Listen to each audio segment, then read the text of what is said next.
Get a lot more traffic. All right, I'm so glad I bought 3, not 1. That would be my man. Mine too. Here, big in a bit. Maybe it's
was more than what should.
Okay, folks, we're gonna get started here. If you can all take a seat.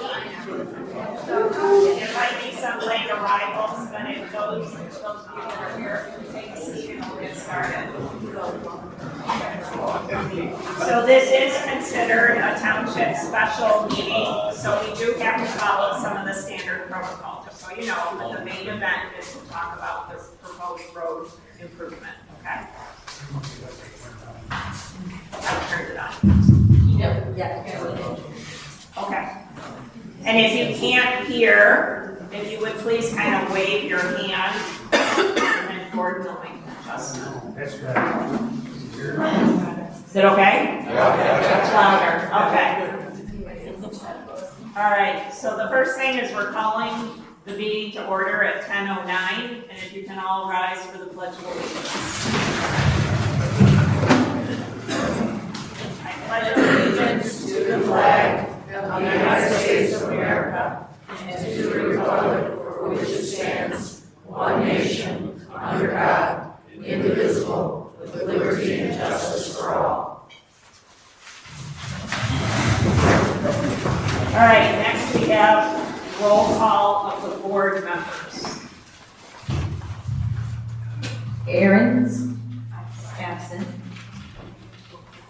Kester absent. Kosama present.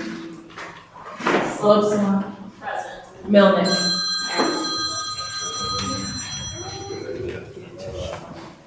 Okay, Quick request, for those of us who are not knowing, would you please introduce yourselves and what office you hold? certainly. So my name is Linda Slopsama. I am the supervisor of Whitewater Township. Can't hear. Okay, is this better? My name is Linda Slopsama, and I'm the township supervisor for Whitewater. Wendy Hoaxama, and I'm the clerk. Okay, moving on, we did the roll call of board members. Next, we must set and adjust the meeting agenda. Is there any adjustment to the agenda? All right, no adjustments. So I'll make a motion to approve the agenda as written. Second. Seconded by Hoaxama. All those in favor?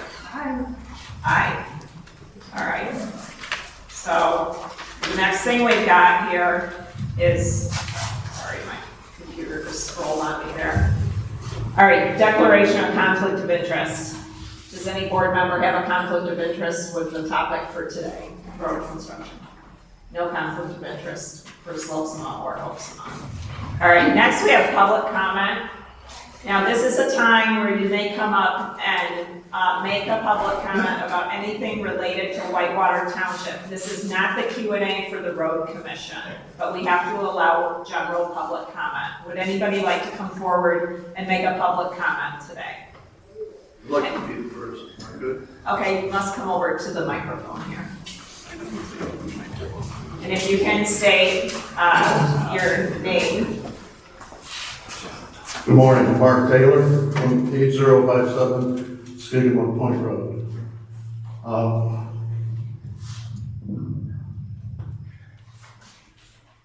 So this all started like 4 years ago. We tried to get this off the ground and get our road fixed, and it failed. We just never even got this far. So I think this is history in the making. It's the first time Township Board is here at Samuel's Farm to do a presentation, and I think it's great. Our township is helping us to pursue this road situation, and the Grand Traverse County Road Commission doing the same. So just want everybody to know, appreciate your attendance here, and hopefully we can get this thing passed, and next year we'll have a newer road. So thank you.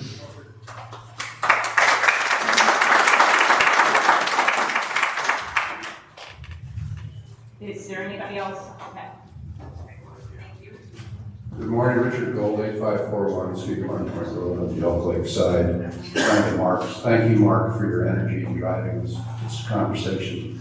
I'm not sure that we can conflate the two issues, but there's two issues here. One is the road and the quality of the road, and the other is people flying down this road. Absolutely. And so I think one of the things that, again, I know we're not here to talk about traffic speed. I appreciate that's not in your purview.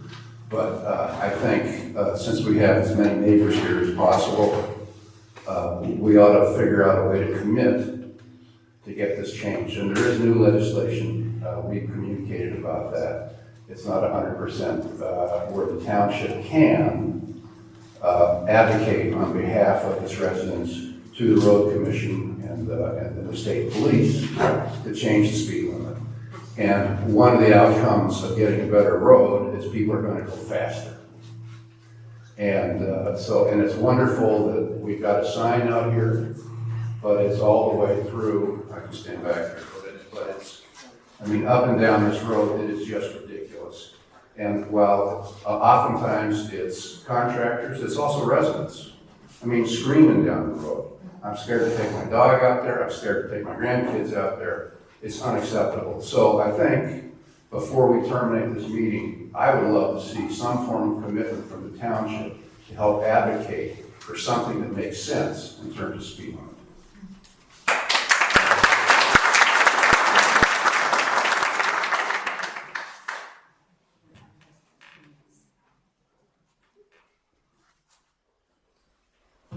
Now that we got the sound fixed, can you state your last name, please, Richard? Susan McCray. Oh, just a second. Gold, G-O-L-D, Gio. 85, yeah, that's okay, 8541 Skidmore. Okay, Sue, now. Been there 25 years, still not run over.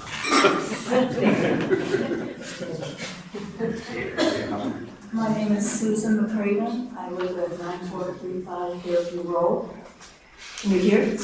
Susan McCraven. I live at 9435 Fairview Road. I used to bike up and down the road. Broken clavicle, stitches, because, are you listening?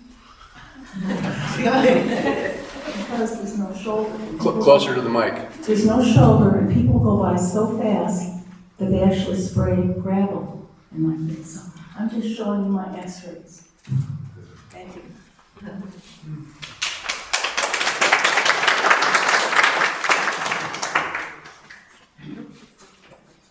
Thank you for holding this meeting. Robin Cadwell, 6537 and 6715, we're up in the corner.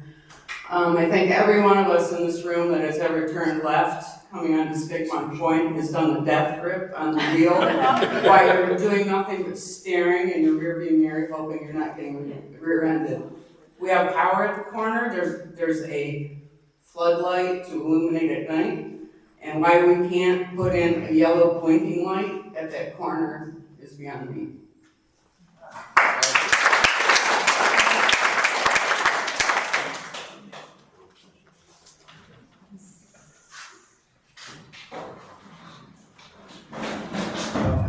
Okay. Oh, come on up, Heidi. Hi guys. I don't live on Speedmont Point. I live off of Bell Lake Road. But I made a suggestion about 4 or 5 years ago, and I don't know if anybody realizes, but in June of 2022, Elmer's, who has a big long strip here, became a people-owned company. See a lot of people out here. Guess what people-owned companies like to do? Help people.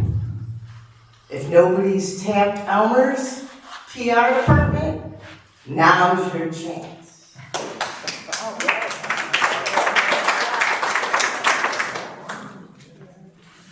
feel your pain. All right, anybody else with a general public comment?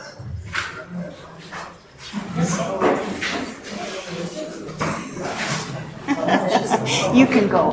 Keep doing this, but I have to. Cheryl Krieger, 8019 Skikawam Point Road, and I actually have a question, and it's procedural. How many members have to be present for a quorum, and is this a valid meeting? Okay, I will answer that. So, 3 members must be present for a quorum. However, today's meeting is not about decision-making, it's about giving you access to ask questions of the road commission. So we will not be making any decisions today. This is an informational session. Oh. All right, go right ahead. I'm really bad at this, I don't do this well. My name is Becky Freeze, Mark and I live at 8116, used to be down at point 9302. The first thing we noticed 8 years ago was all the potholes down there, which we grew to love, because I run year-round, and at least it kind of slows people down, but speed always has been our biggest concern. I mean, and I run off the road, I prefer the shoulder, and sometimes people come so close, it's like they're not watching what they're doing. And it's very scary, even when I'm always aware and looking everywhere. But the speed that people drive and the work people and people that aren't here year-round, it's like they think they're on I-75 still. But I just want to say the speed is just, I think it's just too much.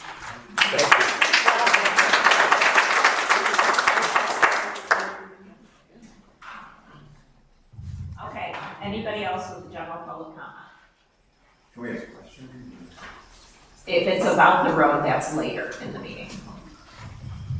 Okay, so we're gonna proceed on to our regular agenda.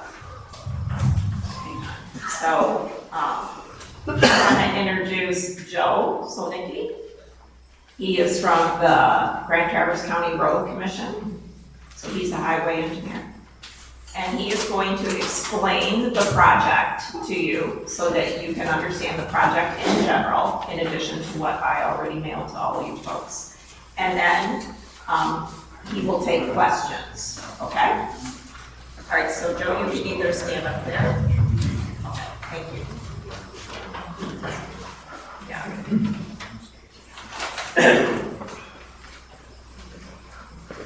Morning, everyone. Dan Watkins, the manager of the road commission, was supposed to be here, but he got sick this morning, so he asked me to come. So, we'll blame Dan. Currently, I'm the interim county highway engineer, and I'm there part-time, so I do work for a private firm that does road work and sewer work. So I'm not there as a full-time employee, but I do take care of the roads and the highways for them right now as their highway engineer. This project, Linda asked us to kind of resurrect it. This started several years ago. I used to work full-time for the road commission. So there's been numerous estimates that have gone out for this road project in the past. And this is the first time we've had a meeting this large about it. Couple segments on this project. There's two different things that were proposed to the township for fixing Skidmore Point Road. There's two segments that are kind of distinct portions of the road. Portion one, segment one, is from M72 to approximately where we are right now on the road. There's several subdivisions that come in and other roads that join to it. That is a larger section of road and has a different characteristic than the far end, which is more driveway oriented, not a lot of access from side roads. So in order to keep costs down, one of the proposed fix from 72 to here is just to do a wedge and a chip seal. So what that is you set down the paver and you try to get some sort of shape back to the road and bring it back up to a grade that's got some drainage, some shoulder work to it to kind of get the water off the road. And then when you're done doing that, you just put a chip seal on it. So that's proposed fix for that section. The current cost estimate to do that is $425,000. To do a more extensive fix is pushing $1 million. That's where you would trench out the shoulders, pulverize it, crush and shape it, and put up 2 new lifts of asphalt. And then the second segment is proposed to be a crush and shape, which I believe had a different wasn't that supposed to be a special assessment district? Yes. Yes, so because that one doesn't have access roads and private roads to it, and it's all road frontage owners along that section, and there's no through traffic going to other portions of roads, that is more in the line of what the road commission considers a special assessment district. And that is proposed to be a crush and shape. And because it's shorter, that proposed fix is $485,000.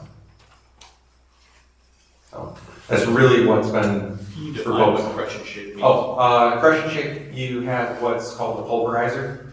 And to trench, what they do is they just take a milling machine and they set it down and scrape out 4 inches of the shoulder material, pick it up, put some aggregate on the surface of the road, pulverize it, spread it out, and then you repave. So when you pulverize it, you turn the existing asphalt and you mix it in with the gravel for a couple inches, and you turn it into a uniform gravel surface, and then you compact it and pave on it. So you're recycling the asphalt that's there into a road gravel. So the finished surface though is still pavement? Oh yeah. Can you describe what will happen to the canopy, please? Right now there is no proposal to make anything wider. So what does that mean in terms of addressing trees that overhang the road? I don't believe we had any tree removal in this proposal because it is a special assessment district and the road is narrower in that stretch. There's certain things that the road commission is kind of obligated to do when it comes to fixing roads and road widths.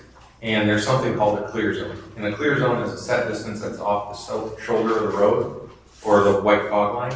And in order to allow people adequate room for recovery, you're supposed to have certain distances. On a 55-mile-an-hour road, that distance is 22 to 28 feet, depending on the characteristics of the road. So as soon as you have an 11-foot travel lane at 22 feet, you're up to that 33-foot right-of-way. So that's right in AASHTO highway design standards for a clear zone. Now, the second segment, speed limit's still the same, but there was some concessions made to keep the characteristic of the road the same. That's a little bit at odds with what's described here. Yes. Yeah, I would like to comment on that a little bit because when Dan Watkins, the road commission manager, was out here with Mark Taylor and I, He talked about doing some actual just canopy trimming immediately over top of the road. Okay, that, There was some of that he said he would do during the winter time when there's no leaves on the trees, because it's easier to fit that work in and it's less cumbersome without the leaves. and that would probably fall under the routine maintenance portion of the road commission? Right. There was not an extra fee for that. And then, he did say some amount of the trees would be removed in order to allow enough, light ditching and contouring to get the water off the road. He has to get the water off the road. Yeah, so one of the biggest killers of a road is poor drainage. And that's where your ditches don't run or water sits along the edge of the asphalt. And what happens is that water seeps in underneath into the ground, and it actually seeps under the road. And when cars and vehicles drive over that, it's the same idea as the frost laws that come on in the spring when everything's thawing out. That load from the cars and the vehicle traffic pushes down on the gravel, and it pushes the aggregate or the sand and gravel particles apart, and you lose strength. And that's where you get those shoulders that are falling off and breaking in the ditch as you go down the road. It's from poor drainage. So one of the best things you can do to keep a road good is keep good ditches and get the water away from the road and keep what's underneath the asphalt dry. So would those repairs go all the way to the lake, to the water? That was a segment 3 that wasn't discussed during this. So the segment 2 stops right where that turn is. Did you ever look at segment 3?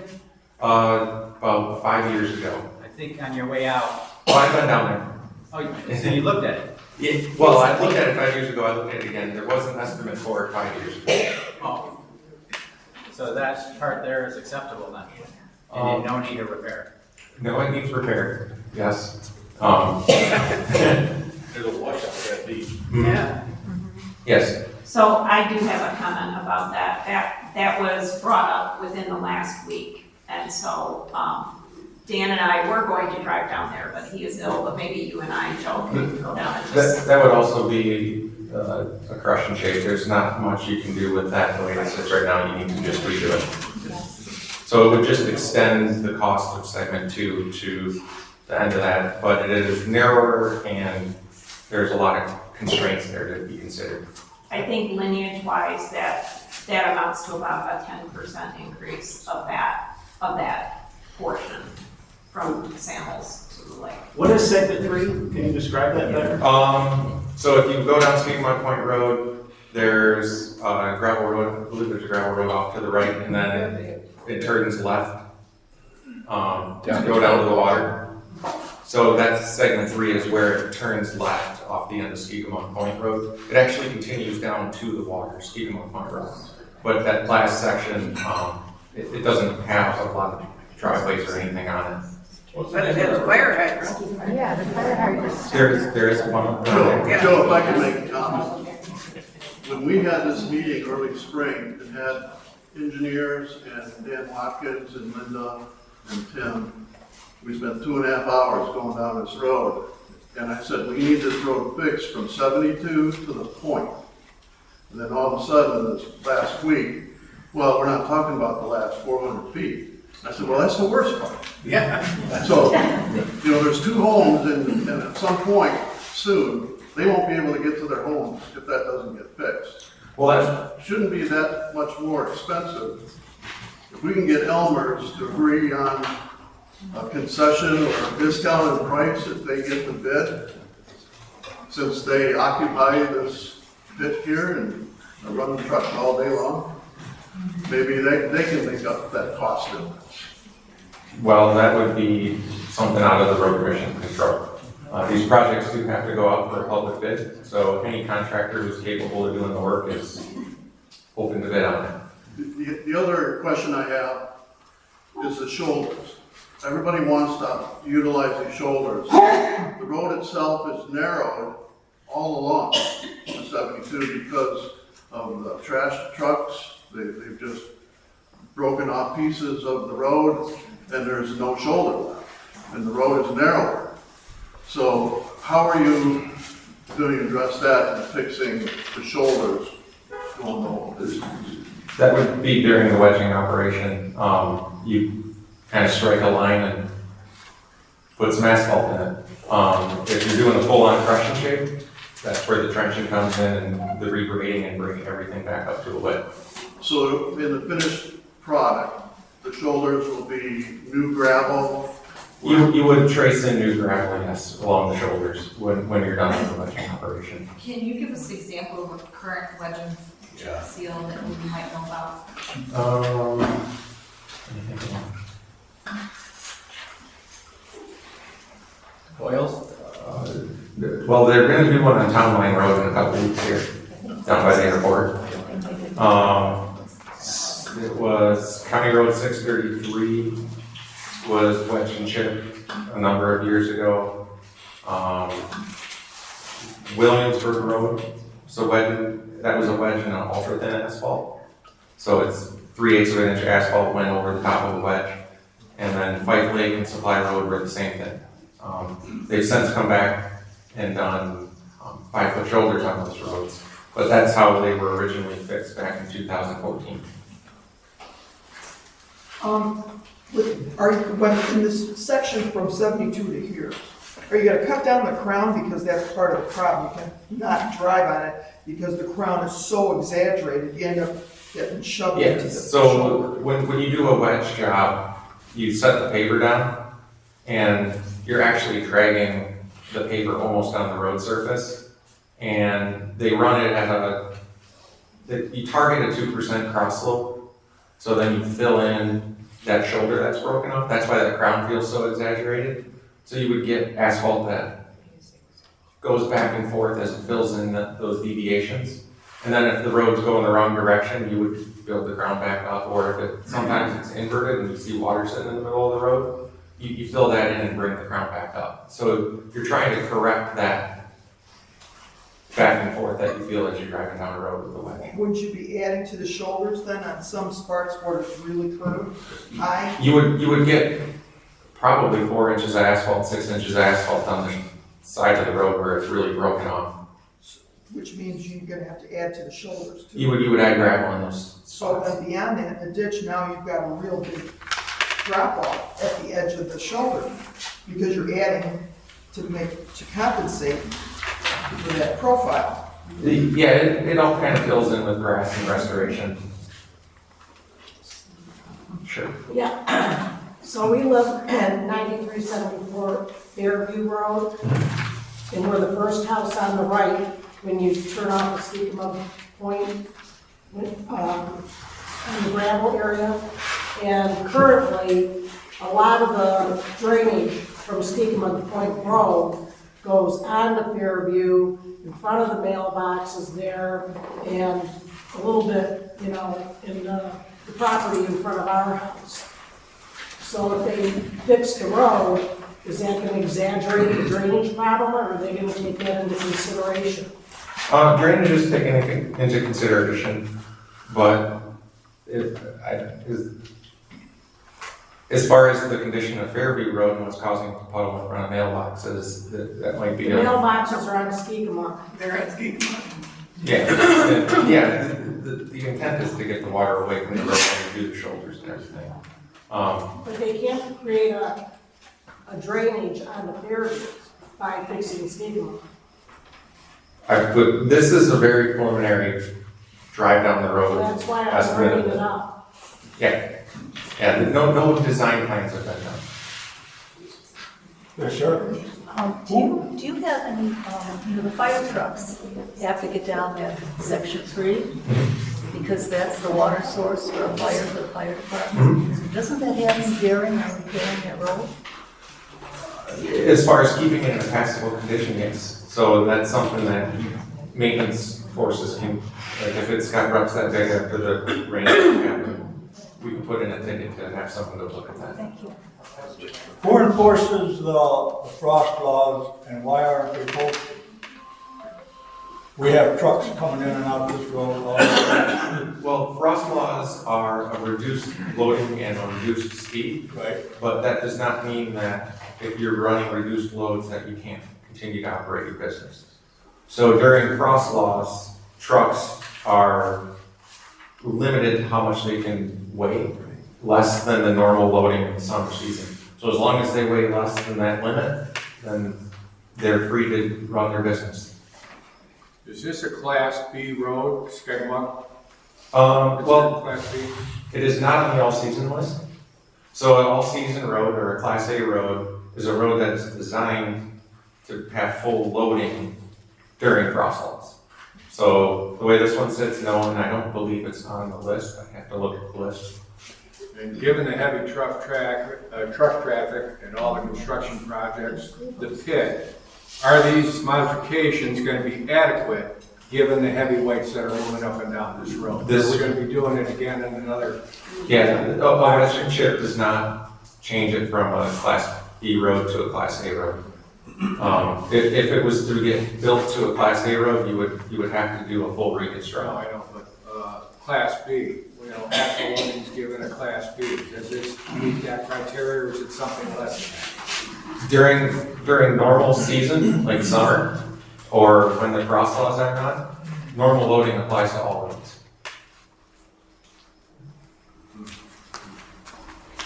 Yep. So if the proposal is for us to pay for this over 10 years, what policies, commitments are there from the road commission to actually make the road last that long? Because it's clear it has not been anything to date. Well, all roads have a life. It doesn't matter if it's a brand new road or an old road. They do have a lifespan. So unless you're going to do an actual structural fix to something over time, you're going to be in this position regardless. So what's the lifespan of what's proposed? Well, a wedge in the chip typically is, we assume it's a 10-year lifespan. A crush and shape is on the order of 20 years. Now, the thing with those numbers that people say, a road that's going to last 20 years, if you crush and shape a road and then do nothing to it, as far as chip seals, mill and fills, crack seal, like those preventative maintenance items that are actual road projects, it's going to look the way it does now eventually. So that's the question, is what's the commitment to doing those items that need to be done? Generally, when the road commission does these special assessment projects, they come back and chip seal the road the very next year. So chip sealing has generally been used 7 to 10 years down the road when it starts to get cracks and needs some crack fill and it looks like it kind of needs a rehab. But there's a lot of research and people who studied this and watched it, but the best time to chip seal a road is the very next year after you pave it. And what that does is it's kind of like painting wood siding on your house. Whereas if you let the wood siding be exposed to the weather, it breaks down, falls apart. But if you paint it and maintain it, you keep the structural and the asphalt underneath it in good order. So what happens is sun, weather, salt, just things that go on, asphalt gets brittle over time. It's got volatile chemicals in it, and those evaporate and bleed off as things age, and the asphalt actually gets real prone to cracking. So when you chip seal on top of it, when it's new, you lock all that in. So the road commission's been doing that for, I want to say 5 or 6 years now on a lot of these crush and shape projects. And it looks like it adds about 10 years extra life to a road. We've lived here for 15 years and I've never seen anything other than coal patch happen here. Well, is that going to improve or are we left alone again for another 10 years? Skikemont Point Road is a local road. And per Act 51, where the road commission gets the gas tax to fix roads, there are 2 classifications of roads for road commissions, primary roads and local roads. Local roads are a different category, and the road commission cannot expend more than 50% of their fuel tax money on a local road project. So 50% of the cost of the project has to come from another source. And what about the taxes that we just approved for roads? How do those get distributed? The millage money, it could be 50% of the cost of a project. But there's 1,000 miles of road in the county, so deciding where and when those funds get expended in the townships is something that the road commission usually looks for partnerships from the township to do. I assume you keep an inventory of the roads in the county and where they're at on the list. I'm curious, is Skidmore Point on a priority of some sort because of the condition? Or is it not really rising to the? There really isn't a long-term project list beyond like the primary roads. As far as local road priority goes, oftentimes it's when the township comes to the road commission that it gets bumped up the priority list.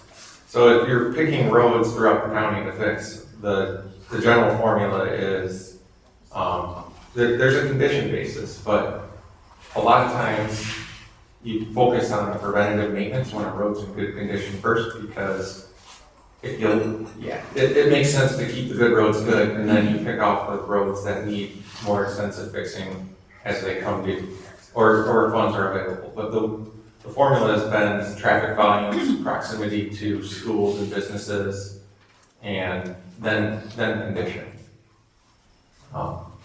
If I could address that question, when I had a meeting with Dan Watkins, the manager, he said it's a squeaky wheel that gets greased when it comes to township roads.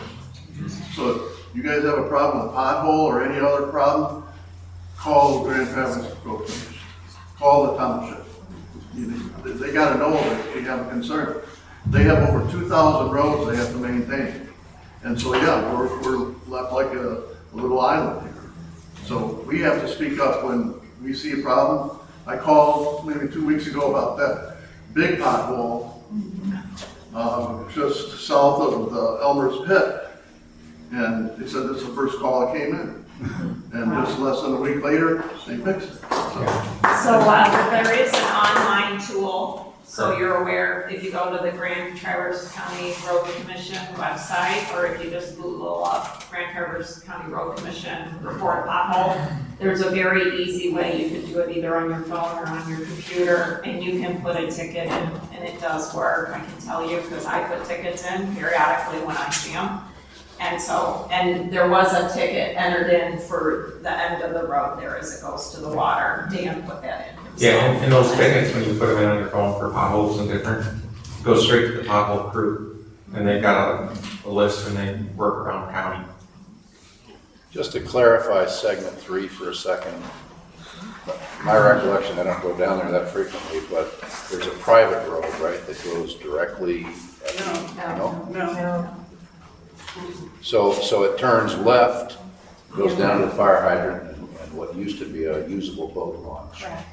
And then beyond that, there's a group of if you don't go left, you go straight, right? Mm-hmm. And that's also part of Skidmore Point Road?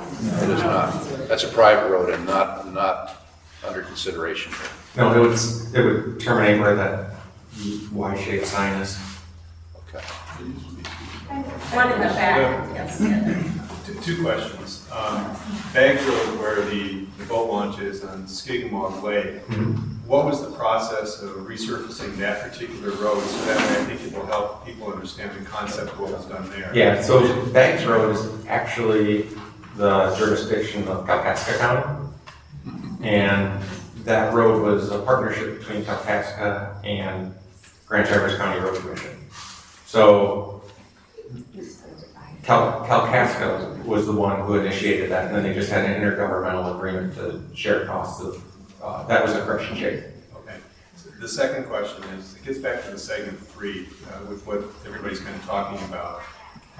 Even though that's not considered in this particular proposal, the issue there is what was just mentioned briefly, is I wanted to talk about the fact that there is a fire access point there. And so maintaining the road with regards to its integrity actually creates the degree of safety or other additional components with regards to the whole point area. And so by not including that aspect of it, does that create jeopardy to any kind of a safety issue / service issue from a fire prevention aspect? The second part to that is that, and this is actually where it gets, I think, into the special assessment, is creating it as an access point similar to what we have at the boat launch on Skidmore Lake. Is that something that has been considered? Because that has to be done in a special way so that you don't get the erosion over and over and over again. because in the last 25 years, that's actually just continued to create more cliff drops. And so, you know, the initial fix was about 25 years ago, is they dumped some big pieces of rock and stone and just some asphalt on top of it. And that was a very poor fix, and then you can see the results of that at this point. So that's the question that then comes in that area. Yeah, those So, two different points. I have actually a couple comments on this because we discussed this with our fire chief Morgan yesterday. That water point, that piping is not used by the fire department. They have what do you call that, a sling? It's a turbo hose that goes into The turbo hose does not require that piping Okay. that's there. It is not used anymore. And so it's more reliable to use this turbo hose, which is just a flexible hose he rolls out and sucks it direct. So just so you're aware of that. Okay. And then secondly, Just for clarity, they Yeah. still use that access area with that turbo hose. Yes. They don't use the pump. he did tell me he was just down there last Yes, he weekend was. to make sure he was able Yes. to get down there. So And they he put is the able. turbo hose in the water down there. They don't use the long, big red pipe. Right, correct. And then, the other part of this is regarding, I did do some research on that launch that was there, that's never been a DNR launch, it is not a DNR launch. Right. So just for the point of So clarity, that- and the does that township fall- is not in the business of building full launch. So does that fall under the jurisdiction then of a private citizen to, I'm gonna say, just reclaim the access point then? And can that be done at the end of a public road system? I think we would have to investigate that. You know, I do not have the information to give you on that, unless you know, Joe. Road ends that end in water, the public can access the water off the road end that ends in the water. There's several around the county. You know, I'm sure if the township wanted, you could terminate the road where it turns left and it could become a township piece of property.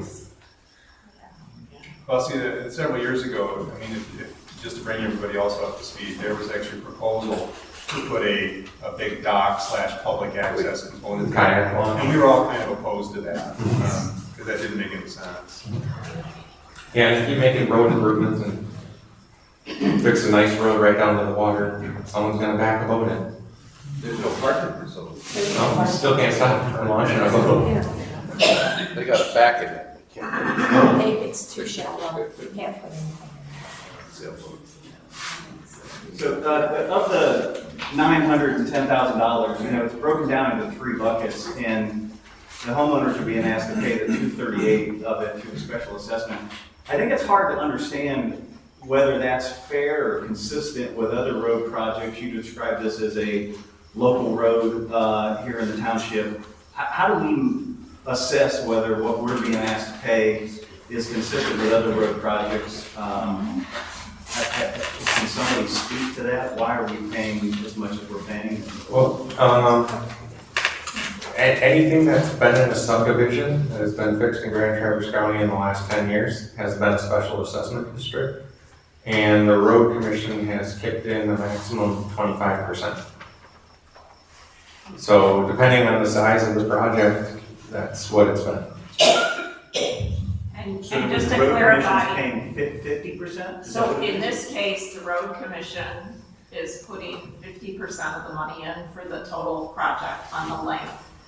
And then it's the 25% for the SAD on this particular project. There are cases where an actual, like subdivision can be 100% SAD. Yes, so, and that was 2000, like prior to 2000, I think, 21 or 22. Now the policy is that on special assessment districts, the road commission will do the engineering and the inspection. So that cost is incurred by the road commission, and then the construction of that project is incurred by the township and the township and the residents, or just the residents. So the a little over 25% that we're being asked to pay, you're saying that's consistent then with what other road projects in the township? Townships where there's a special assessment district, that's actually less than what the residents are paying as a percentage. Where exactly is, I'm unclear from a couple things that have been said here. But the biggest is the special assessment district.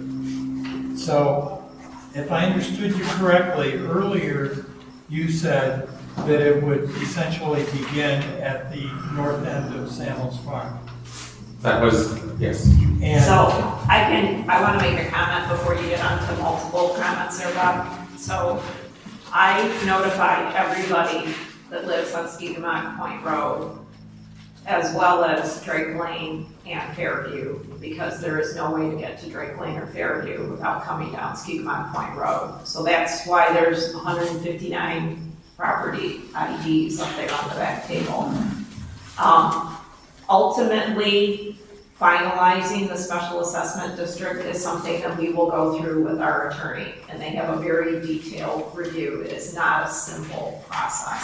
So that's why I notified everybody on this road. And it is, in my opinion, yet to be determined. My intention was for it to be shared by all residents of this road and not just applied at the very end. It is true, there's a higher concentration of driveways and smaller properties towards the tail end. And that is where the more substantial per mile road construction cost is at the end. So those are just facts. you said a higher percentage. Do you know of the, what was it, 159? What's the number for? Approximately half of them are in that last mile. And then the other half are in the first 2 miles. That's roughly how it's spread out. Linda, who is responsible for ensuring that costs don't overrun, and what is the process to address that if they do? So my understanding is with the estimates that you're given at the time of the 2 public hearings that we have to conduct, if it goes more than 10% over, we have to have another public hearing in order to allow you folks, the residents, the opportunity to object. If it goes more than 10% over, it basically slows the process down a bit again and demands another public hearing. So you would get, And that would be at the point of quotation. So right now, you have a rough estimate. Joe, you correct me if I have my terms wrong. Right now, you have a rough estimate, and we have to determine if there's enough people that actually support the project. That's a yes or no. If you have to have at least 51% of the property parcel owners in order to go forward. If we go forward, then they do the engineering work. Yeah, so the ones that I've worked on before is just like that. Is there support? Usually it's somebody walks around and knocks on doors and there's support for it, and the township asks us to do an estimate for what it would cost, and we look at the road, determine what kind of fix can be done to it. Like the end north of here, a wedge and chip wouldn't do much on it. The south end, there's a few bad spots, but a lot of it's just shoulder breaks. And we were asked to keep it to a minimum because cost is always a factor. So looking at it, it's like, well, a wedge and a chip could be something that would get this road into a lot better condition and stop rattling tires. But what we do is we drive down the road and we've got linear mile, like average, what these projects cost just from doing them over the years. And so you kind of do an estimate that way. This one actually had a lot more measurements done a number of years ago. So that was a lot of measurements and walking up and down the road were done. So I took what was done previously and adjusted the pricing based off of what we're currently seeing. And that's how this was done for the costs. But normally it just starts with what we call a windshield estimate, which is you drive down the road, you measure it, and like, all right, it's 22 feet wide, it's 3 miles long. Typically it costs $500,000 a mile to do a wedge and a chip. So then, all right, add 15% to it for unknown, and here's what you're looking at. Once there's support for that, you go through and you do a more detailed engineering, drop a level on the road, whatever it takes, or if you're doing a crush and shape, you go out and you survey and you get up to about a 30% plan. And then you present a cost estimate for it, and it goes to the first public hearing, and if there's support for it, that number is kind of your basis for that 10% after that first public hearing. And after that, there's finish up the design plans and get it out to bid, get your bid prices back. If it's within that 10% and there's still support for it, then it goes forward. If it's over, after it comes back from bid, over 10%, it's either the third hearing to reestablish the cost. And there's a number of times that we've pulled projects and waited a year and maybe removed some items that were a little bit more costly and rebid it to see where it comes in. Can I have you comment on one thing? Because what you said something here that struck me as something that's different than what my understanding was. Although I don't think it changes the cost share of the assessment. In essence, the special assessment does not involve the road from here to M72. It only involves from here north, by what you said just a few seconds ago. Because then it changes the idea of cost share from 159 to about 75 or so people. And those are the people all on the north end of Skigmont Point Road, whose driveways off, or on Fairview, and so on. Is that correct? So my intention was to cost share that SAD across all 159 properties. Okay. Now, has that gone through the full-blown attorney review? Not yet. It's just an information question. So yeah, my intention was that, $249,000, what was the number on that? Yeah. That it would be divided amongst all the property owners on the entire road. Is that divided by parcel or by frontage? That's a great question. It could be both. It can be either or a combination of things. And so again, that is a more complicated thing, and I have spoken to our attorney, they've done lots of these, and there's a whole program you have to go through. There's a lot of legal requirements, and then there's a lot of what are you allowed to do as far as assessing people. That's why I didn't give you a dollar estimate, because rough order of magnitude, you can take the 159 properties and divide it into that number and do your math. And then you should add a fudge factor onto that too. So Linda, just to be clear, there's a vote to say, hey, we're interested, 51%. When we get through at the end of understanding and ironing out all the wrinkles associated with a special assessment district, and then we understand a per mailbox or whatever it is charge for taxpayers in the district, we get a number and then we get to say yay or nay again? Yes, okay. Yes. And so right now, we're just asking, are you for this or against this proposal? And we have to have at least 51% of the parcel owners. Okay. And there's also a road frontage ownership caveat. We have to meet those requirements whether we go forward and start doing more detailed engineering estimates. Yes. So we have a couple parcels, so we would you get this vote per box then, or? Per parcel. Per parcel. And then the second question is, I'd like to get the road fixed, but I don't want to pay for it. What happens if we say, look, what's going to happen if we reject this? Like, what's the status of the road commission on repairing on the road? Just not I will answer this and take Joe out of this hot seat. The township doesn't have the money to make up the difference, and the folks say, no, we don't. So if the road continues to degrade, nothing gets done at all? You get pothole patch. What we got today?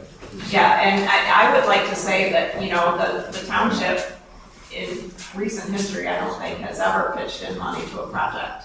So I would encourage you to look at the money that the township is pitching in. Just a quick question on the final width of the road from here north. Is there a standard road easement? My question pertains to tree removal and tree loss. The road right of way, which is the piece of land that is under the jurisdiction of the road commission, is 66 feet wide, 33 feet from center line of the road on each side. The road width is generally, right now it's probably 20 to 22 feet, depending on where you're at. Putting it back together, targeting 22, really like 24 feet to get just that little extra, because 11-foot lanes without a paved shoulder are quite narrow. How do you calculate into the total width with the size, the non-paved size? The shoulders? Thank you. Yeah, Sure. so shoulders generally are 5 feet, 6 feet, off the edge of the asphalt. So sometimes they're paved, sometimes they're just gravel. But for a road like this, that's what is typically targeted, and then you break off into the ditch. So if I understand it correctly, with the trees at this moment aren't being touched at all? I think for some ditching, in order to keep the integrity of the road, there might How be. deep is the ditch? How deep is the ditching? Yeah. That hasn't been determined yet. Typical ditch detail for the road commission is 2 feet with 1-on-4 slide slopes and a 2-foot flat bottom. On a normal road, if you have a 5-foot shoulder, that's almost out to the right-of-way line. The 1-on-4, which is 4 feet out, 1 foot up. The reason that's targeted is it's an easily mobile slope. If you get much steeper than that, it gets quite difficult. But I would say that a lot of the ditches are 1-on-3 or steeper to fit them in. So section 2 will have some ditching? Some ditching, definitely not 2 feet deep. Okay. That wasn't the intention. It was more to just cut swales and get places for the water to go, because it sits right on the road. If I can make a comment. 4 years ago, when the road commission manager was Wayne Schoonover, he wanted a super highway to go through here. And Dan Watkins and his team are taking concessions to keep the costs down lower so that the SAD wouldn't be such a burden on everybody. We would have been paying roughly $3,000 or $4,000 a year over 5 years back then. So we're talking about close to $2,000 one shot here. And if you didn't want to pay the $2,000 up front, you could spread it over 10 years. Now, we live south of San Luis, just on the other side of Drake Lane, and we have 3 parcels. And there's 18 of us out of 130 some residents that have multiple parcels. And that would mean us 18 residents would have to pay an extra $40,000. That's why I'm an advocate for there be enough money, punch the numbers. If we did 130, where everybody is nicked one time, instead of if you have 2 parcels or 3 or whatever, we have a surplus of $22,000 over and above the $238,000. So I'm all for getting it done, just don't want to pay 3 times as much as that. Well, Mr. Taylor, it's just a quick number run. I mean, if you look at that, if you divide it by 150, it's about $1,800. That works out about $100 a year over the next 20 years, which is the life of the road. If you have to divide it by 75, which is again more consistent with what you're calling a special assessment district, that works out to $200 a year per year over 20 years. So, when you look at that from a cost standpoint, cost share standpoint, that's incredibly reasonable for us to keep characters in our car, from somebody getting hit in another car. This is like a perfect storm. If we don't do it now, we're never going to get it done.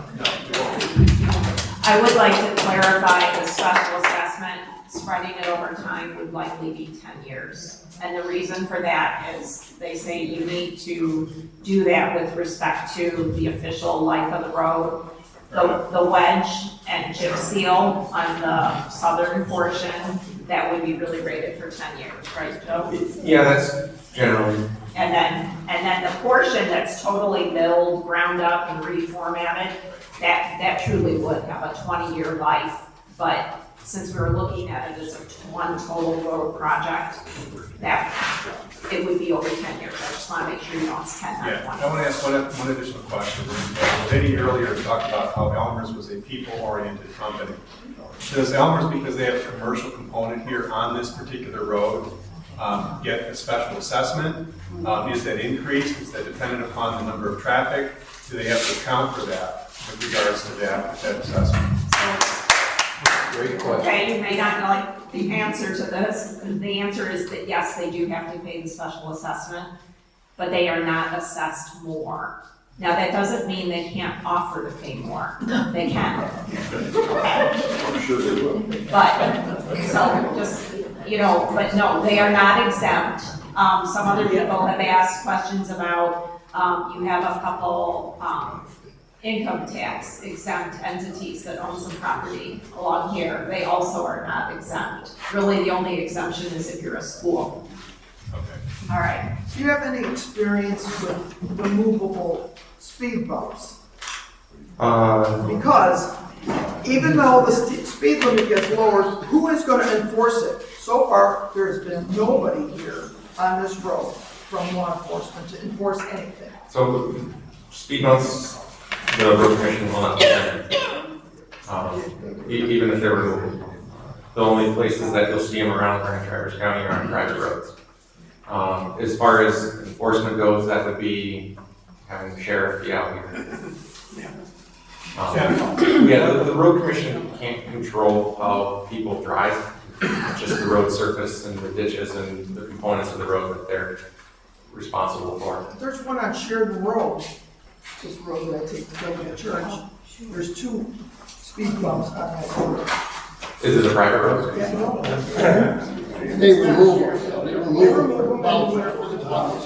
Yeah. That's what you You can't control the speeders. Yeah, I'm not sure if the road commission knows about those. Well, the bigger question is, will you remove them if you find them? Yes, they would. And anything anybody does to a road besides the road commission, they're liable for what happens if somebody hits that. So, yeah, if you put signs out that aren't legal and somebody hits it and something happens, the person who put it there is liable. Same with like speed bumps and those kinds of things.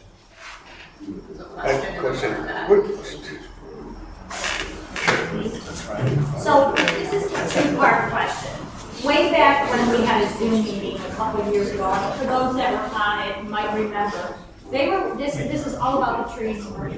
So they were saying how they had to cut almost like 30 feet of the trees, so that whole shire and all the beautiful trees, which is the beauty of that street, would be gone. That was the proposal back then. Why is this one different? Because the answer was kind of vague when he asked about the tree cutting. It was like, it's not in the proposal, it is on the paper, but how much? Because to me, the evasiveness is my problem. Because they were really clear at the Zoom meeting. So why was this any different than that in terms of the drainage and the tubing they're gonna put in? What's different about it? Because that's why it was rejected. Among other things, it was the trees. And I'm not getting that sense here today where we're getting a clear answer of the difference, or that we are definitely not cutting these many trees. Because I'm not getting that here. And what I hate is if we all said yes with that generality, and you guys, not you particularly, come back and say, nope, we were wrong, we've got to cut the 30 trees. Then you can earn 30 feet. You Even can at still have an opportunity even to at do that point, you can. Yeah. That's how this works, because I don't know anything about this. But what is different about it? That's good to know. I didn't know that, but what is the real difference between that proposal and this one in terms of the trees? If you know.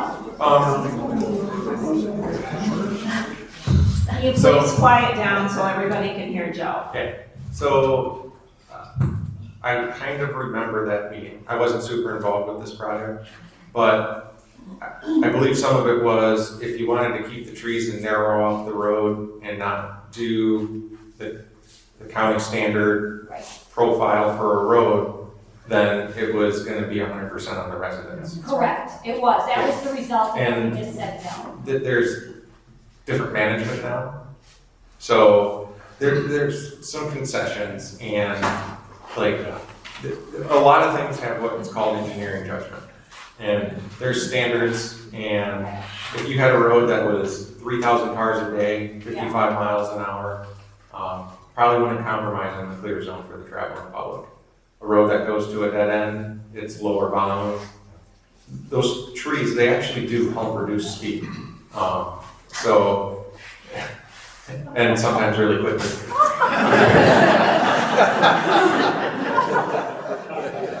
So that's the concern with leaving stuff.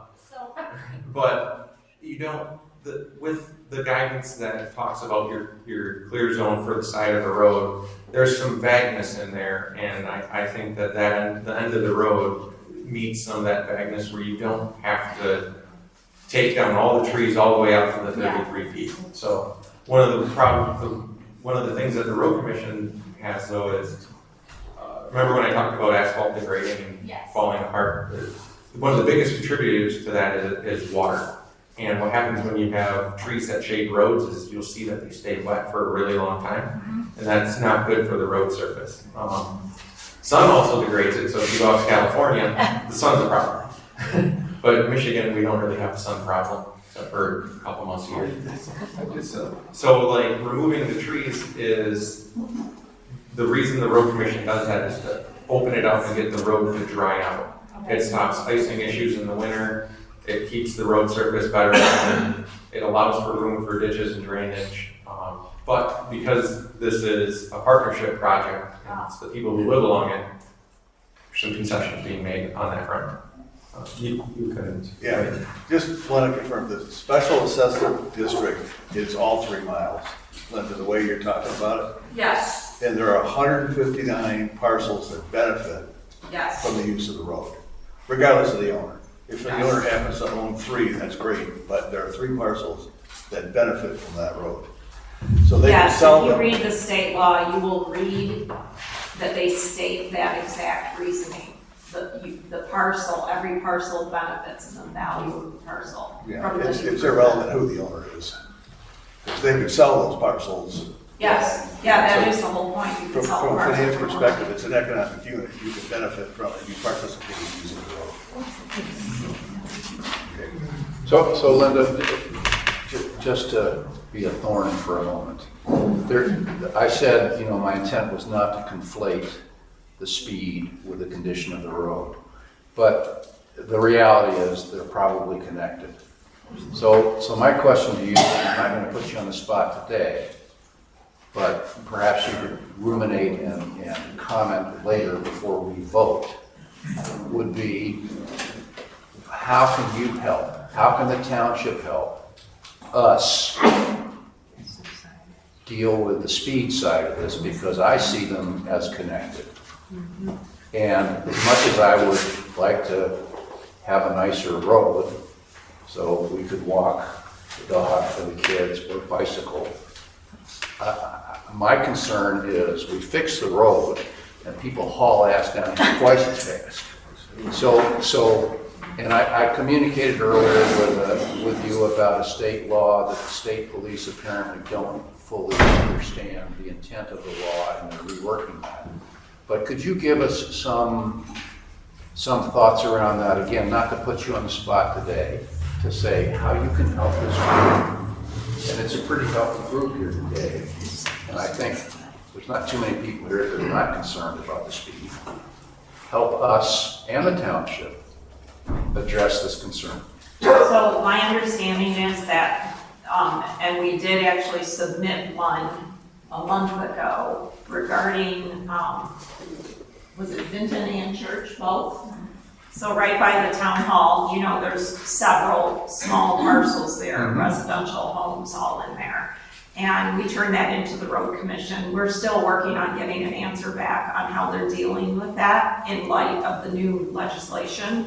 And there were some nuances that were a little bit special about that. I might let Wendy talk about that particular case was somewhat different than yours and possibly a little bit more extreme. So we did send a letter to the County Road Commission. That is the typical protocol for this. So the township sends a letter asking for a speed study. So the speed study is being done by Michigan State Police for the traffic. And what happened on Vinton and Church Street is it's gotten a lot more traffic because of the light, but also the road commission removed the signs that had the miles per hour. And so instead of going 25 miles an hour now, people are going 55. And so it's become a real problem. People cannot walk, or, you know, people with canes will literally are on the sides of the street, you know, every day. Also, the increased traffic to the township hall, you know, that kind of stuff. So that is in the process. We are also writing a letter for speed walk point, because that came up at the last meeting, that people were very concerned about the speed. So it is on our radar. We also had some talk about buying a mobile like radar detector for the speed limit. So that might be a thing too. Also, personally, I would really like to see a CPO or a community police officer in our area. So it's all on our radar. So how did the 25 miles per hour just like come up? That's don't ask. So, if you want, I can describe the speed study process. And if you're talking about the new legislation, it was 2 years ago. Yeah. So the new legislation didn't really change how you do a speed study. What it did was it allowed the township to be involved in the process and petition to get it done. But when you do a speed study, it has to be on a clear stretch of road where people can drive a normal speed. So what you can't do is you can't put it in the middle of a curve with the reduced speed warning. It's got to be on a clear stretch of road. So the way it works is we get something in from the township to do a speed study. The road commission has to work with the state police in order to do the speed study. The speed study can be done by the road commission or the state police. So then what you do is you put something out, you count cars, and then there's the 85th percentile rule, which is you assume that 85% of the people driving down the road are driving reasonable, and that is the speed that they feel comfortable and safe operating their vehicle at. That's where speed limits come in. Is the what's called prima facie is the standard speed law, which the max speed on most county roads is 55 miles an hour. If the speeds on that road are above that, enforcement is needed. If they're below that, and the 85th percentile is below that, you can reduce the speed. The way it used to work was, say you got a speed that was 53 miles an hour was the 85th percentile. Well, speed limit's 55. Now you can round down the next 5 miles an hour. So that's really about the only difference. The next thing you can reduce speed for is driveway densities. So as the number of homes increases and the number of driveways along a stretch of road goes up, there's criteria to reduce speed for that reason. Anything that's in a subdivision or whether it be the new site condos or a platted subdivision, if the road is within that, it's 25 miles an hour. So there are some cases where there's roads that go through two platted subdivisions, and there's plats on both sides. That road does not fall within that, even though it's got a number of homes along it. So the process is a little bit different, but it's still kind of the same. You know, I visited MDOT, talked to those people, I talked to the MDOT local road sign company on M37 that supplies the signs.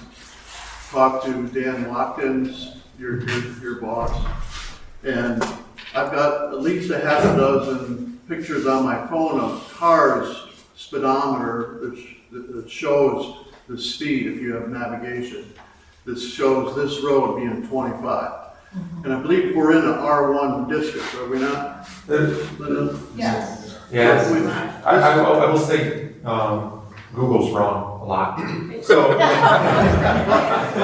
but if you go to the MDOT site, 25 is residential, school, business districts. Yes. This is 130 residents, dead-end road of residential R1 district. And it is not within a subdivision, so it does not fall in that. And as far as signs go, once it's been determined what the speed limit is, there's a traffic control order that's written that is filed with the county clerk. And that is the basis for when an officer writes a ticket. If an individual puts up a sign without a traffic control order, they're liable for, I think the minimum fine is $5,000 and you can do jail time for it. So and the state police has to sign off on the traffic control order. The road commission can't determine that solely on their own. It's like one of the residents spoke earlier. We don't have law enforcement come down this road. I sit on the board here at Samuels. Every year we have the 4th and 8th graders. We have open house. We have field trips. We have educational classes and situations here. School buses coming in here 3 or 4 times from spring to fall. And I called Mike Shea, our Grand Traverse sheriff. Can you get an officer, a deputy to park down here right on the corner of Drake Lane? And he said, I'll do my best. 3 times and never got a car. Yeah. And so, like, as far as like speed limits go, actually, if you're gonna do a speed study when the road's in bad shape, it's probably the best time to do it. Joe, I had a road design question for mixed use. So we've been here 15 years, some folks multiples of that. This is a lot bigger than it was, even when we came, and it's just getting more. And we have a lot more pedestrians. It's pretty quiet after Labor Day, but in the summer, it's crazy. Right now, they walk in the middle of the road. So I'm like, right down that yellow line, you just repainted, which takes them a while to get away. But they do because there's nowhere else to go. The design that's contemplated here, how much of a pave burn is outside the white line? And how does that compare to what you would recommend for a high pedestrian, high biking zone? So for pedestrian, for it to be considered any sort of pedestrian, it's a 5-foot paved shoulder, which would be your 11-foot travel lane, 5-foot paved shoulder, which is what the county standard detail is for this type of road. Okay. So, which might mean we lose trees. Some trees. Yes. But I love trees as much as I'm okay losing a few if it saves a pedestrian. Yeah. There is a minimum distance that they have to be off the pavement though. Okay. And Bluff Road over in the peninsula, that's a 35-mile-an-hour road, but we went with 8 feet on that one.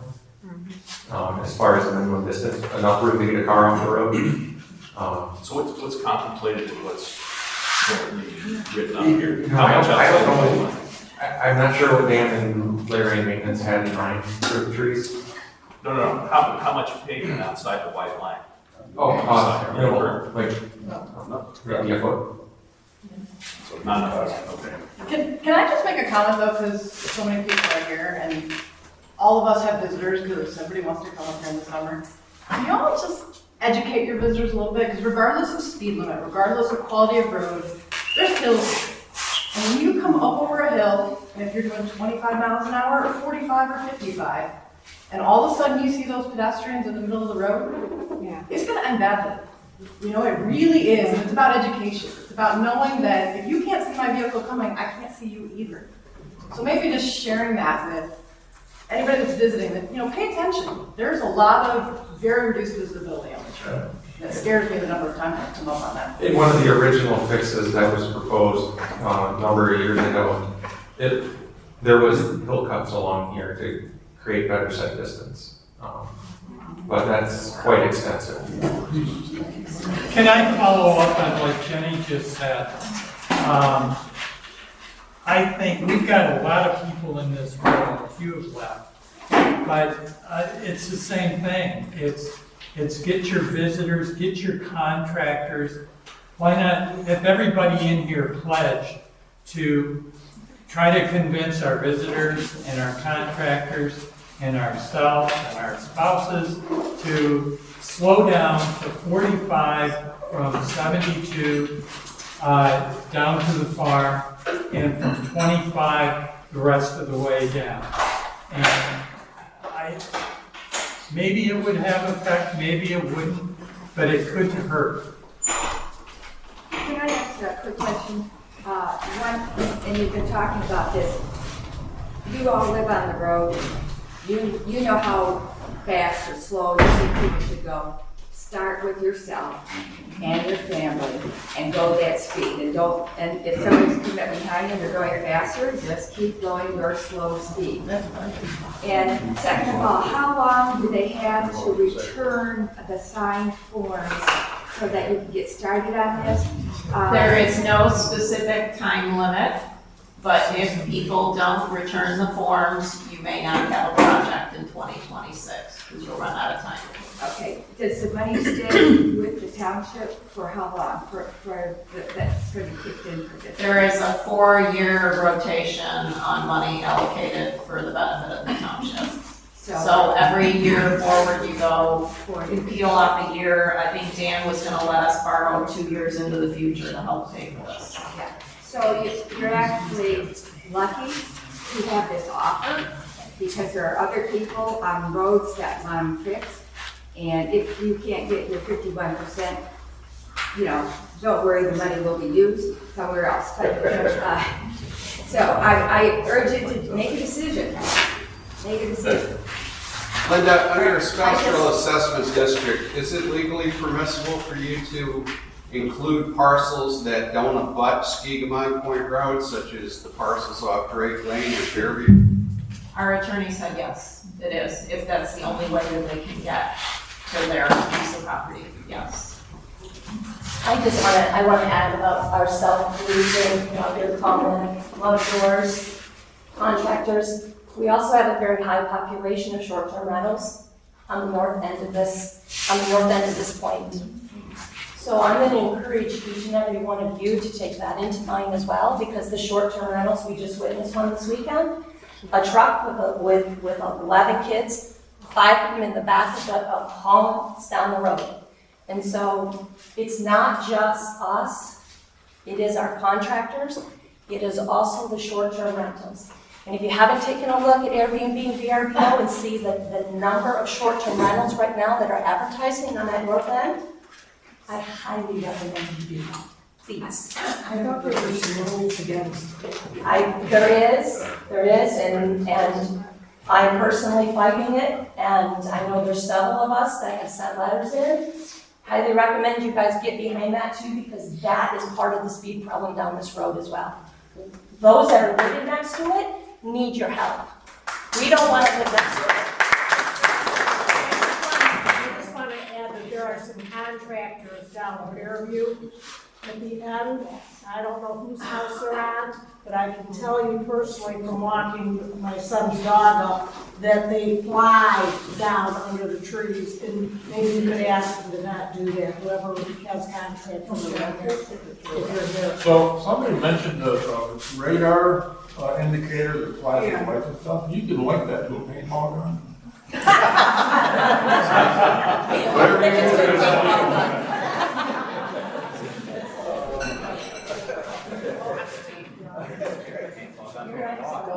All right, so we're at about 90 minutes here. Do we have a question in the back? Just a quick comment. We've been here for 5 years, so I guess we're kind of the newbies. Love it here, by the way. We just did this in our community in Brighton, if you're familiar downstate. 5 miles, $5 million. Each resident contributed, are you sitting down? $15,000 per household. So when I saw this number, and the condition of the roads, and my wife in particular walks a lot, so do I, for under $2,000, my question is, where do we sign?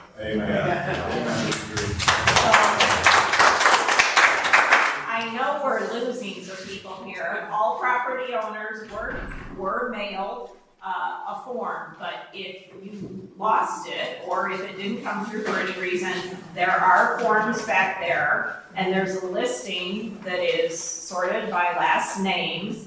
If you can make sure you pick up your property ID, it'll save me the time of chasing you down. And by the way, follow-up, I forgot to mention, the $5 million project, the government entities, townships, et cetera, contributed a whopping 10%. There you go. 10%. Where can we leave these? Can we sign these here or no? Anybody that wants to turn in a form, I'd like you to bring them up here to Wendy, she's got a folder. I have one last comment that I'll make. As a board member at Samos, we had a board meeting here last night, and we all voted unanimously to approve and move forward and put the 2 parcels of Samos on the project as a yes vote. So I have a point. In the last few months, they sealed and shipped Rapid City Road, and whoever the contractor was didn't do the job right or something, and I know there was a lot of cars that just got tar all over the car. Yeah. So whoever that contractor is, like, I don't know, but. Yeah, that can be a problem depending on the weather. So Linda, one other follow-up question, I guess, for you.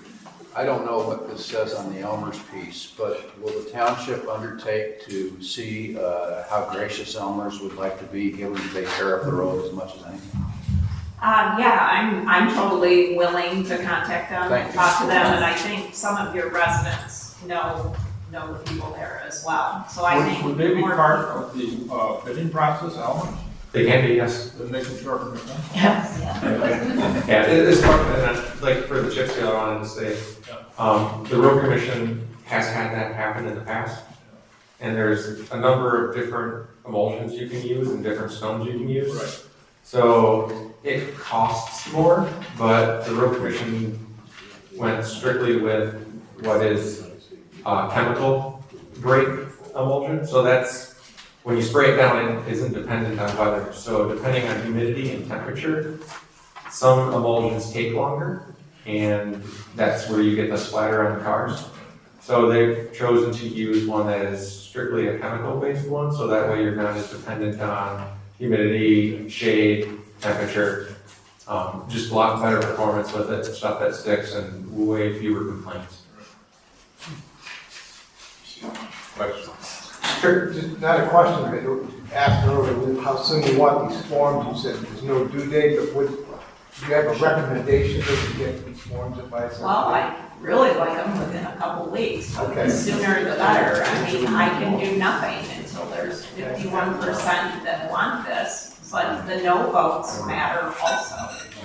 Okay. You know, because there's thresholds for no votes also. What if they don't, what if you don't receive a ballot whatsoever, is that considered a no? No, it's just one that there was no response. So if you from get it. But 100. it hurts your ability. It's not 51% of the return forms, it's 51% of the parcels, period. So you're having to drive against 159 parcels. So, very quickly, if we said yes, or the majority said yes, what is the procedure where, what's the next step in terms, and this is all about the trees for me, in terms of evaluating what trees are getting cut, if any at all, is that like with an engineer, like what is that step? How does that look like? And can they be tagged, the ones this one? Yeah, that's a great idea. Yeah, when we've done these in the past, we have done that and notified the homeowners. So, because the road is in an easement, like the road commission has a lot of control over the right of way, but it is an easement, we don't technically own the ground. So the trees are actually the property of the adjacent property owner. Okay. So what we do is, we notify when there's gonna be tree cutting like that. Okay. And I know you won't like it, but like the wood from it's offered up to the property owners, like that's theirs. Oh, no, I understand, I just like. But tag we it so we all know. so what we would do for the project like this is you would do a survey and you would get to a certain part of your design and figure out where you're gonna impact. And then, you could mark them, tag them, or we could just send out notifications and let you know what it looks like. And in that, can we then do that step and say, no, we don't want it, or whatever? Is there ever a point where, like, with every step, is there, because the gentleman was saying you can stop it, how do we do that? Is it where there's another meeting, or a sheet of paper? Like, what is your process, is I guess my question. So there are, like I stated, you can see it on the bottom of the letter I sent you, and you can look up the state law. There are 2 public hearings required, and they are quite frankly geared towards objections, making sure the township understands any objections to the plan. So you can today say, yes, I want you to go forward with the plans for the project. And then when the project has more clarity, defined, specific to answer your question about the trees, then you could come and you could say, I don't support this anymore, and this is why. And ultimately, that's why there's that public hearing process, and then the board ultimately votes, taking into account, letters we have received as well as in-person comments at a public hearing. So there'll be a choice between the letters and the in-person for the Yep. next public, Yep. like here, okay. Yep. Okay, I appreciate that, thank you, everybody has an importance, so thank you for that. Okay, any further questions? Can I go off topic? Public comment off topic is coming later in a minute or 2. Oh, everybody's gonna be gone. Okay, well, if there's no more items, then we can move on to board comments and discussion. I don't have anything further to say. Do you have anything further? I would like to say one thing. I'm John Krieger, 8019 Skidmont Point Road. This is our 51st year here. My parents had it for 25, we both had it for 25. We have children, we have grandchildren. A lot of them have been marathon runners and everything else. Both my wife and I were in education in Dearborn. Our concern is when people are going up and down, that our kids are going to be safe when they're running. Cars going 70 miles an hour, it scares me to think of what's going to happen. I want us to gain together for our own families and friends. If heaven's this good, we're going to be lucky. Thanks, Are there any other public comments? If you have a public comment, and you can come up to this and state your name. Thank you, Mark Taylor, for being such a bulldog on this.